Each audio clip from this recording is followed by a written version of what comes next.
వేసవిలో తాగునీటిని జాగ్రత్తగా వినియోగించాలని సూచించారు తెలంగాణ మంత్రి సీతక్క.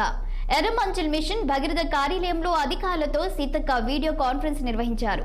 ఉష్ణోగ్రతలు పెరుగుతున్న నేపథ్యంలో రిజర్వాయర్లలో నీటి లభ్యత, తాగునీటి సమస్యలు రాకుండా తీసుకోవాల్సిన చర్యలపై సమీక్ష నిర్వహించారు. మిషన్ భగీరథ సిబ్బంది అప్రమత్తంగా ఉండాలని మంత్రి సూచించారు. రిజర్వాయర్లలో తగినంత నీటి నిల్వలు ఉన్నాయని, గతంలో తాగునీరు అందని గ్రామాలకు కూడా ఈసారి తాగునీరు సరఫరా చేస్తున్నామని అధికారులు వెల్లడించారు. తాగునీటి అవసరాలు తీర్చేందుకు ప్రతి కలెక్టర్ వద్ద 2 కోట్ల నిధులను అందుబాటులో ఉంచుతున్నట్లు తెలిపారు. రాష్ట్రంలో తాగునీటి సమస్య లేకున్నా కొందరు కావాలని తప్పుడు ప్రచారం చేస్తున్నారని మండిపడ్డారు సీతక్క. తప్పుడు ప్రచారాన్ని స్థానిక అధికారులు తిప్పికొట్టాలని సూచించారు. సరిగ్గా తాగునీటి సరఫరా చేయకున్నా, తప్పుడు వార్తలను ఖండించకపోయినా చర్యలు తీసుకుంటామని హెచ్చరించారు మంత్రి సీతక్క.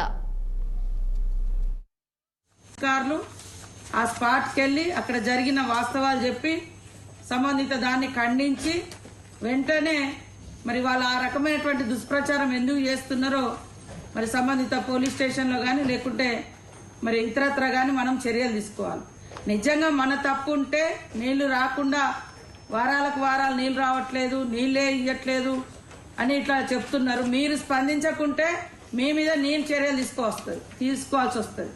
ఖచ్చితంగా మనం అన్ని గ్రామాలలో నీళ్ళు ఇవ్వడం కోసం గత ప్రభుత్వంలో ఇయ్యనటువంటి అనేక గ్రామాలను కవర్ చేస్తూ దాదాపుగా మరి 700 కోట్లకు పైగా అదనంగా ప్రాజెక్టులకు ఇచ్చినాం.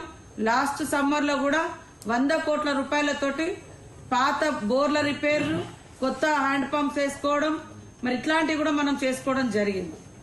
కానీ కొన్ని ఊర్లల్లో ఏదన్నా చిన్న ఒక ఇంటరప్షన్ లేదా పైప్ లైన్ తెగిపోవడం లేదా కరెంట్ ఏదన్నా లైన్ ఇబ్బంది పడడంతో ఎక్కడన్నా రాకుంటుంటే అదేమన్నా ఇబ్బంది ఉంటే కూడా మీరు వెంటనే స్పందించి స్పాట్కి వెళ్ళి ఇవ్వాల్సినటువంటి అవసరం ఉంది. మాకొచ్చే నివేదిక మీరు తెల్లారో 2వ రోజు ఆల్టర్నేట్ డేస్ మీరు కవర్ చేస్తున్నారని మా దృష్టికి వచ్చింది. కానీ పత్రికలలో చూస్తే పదే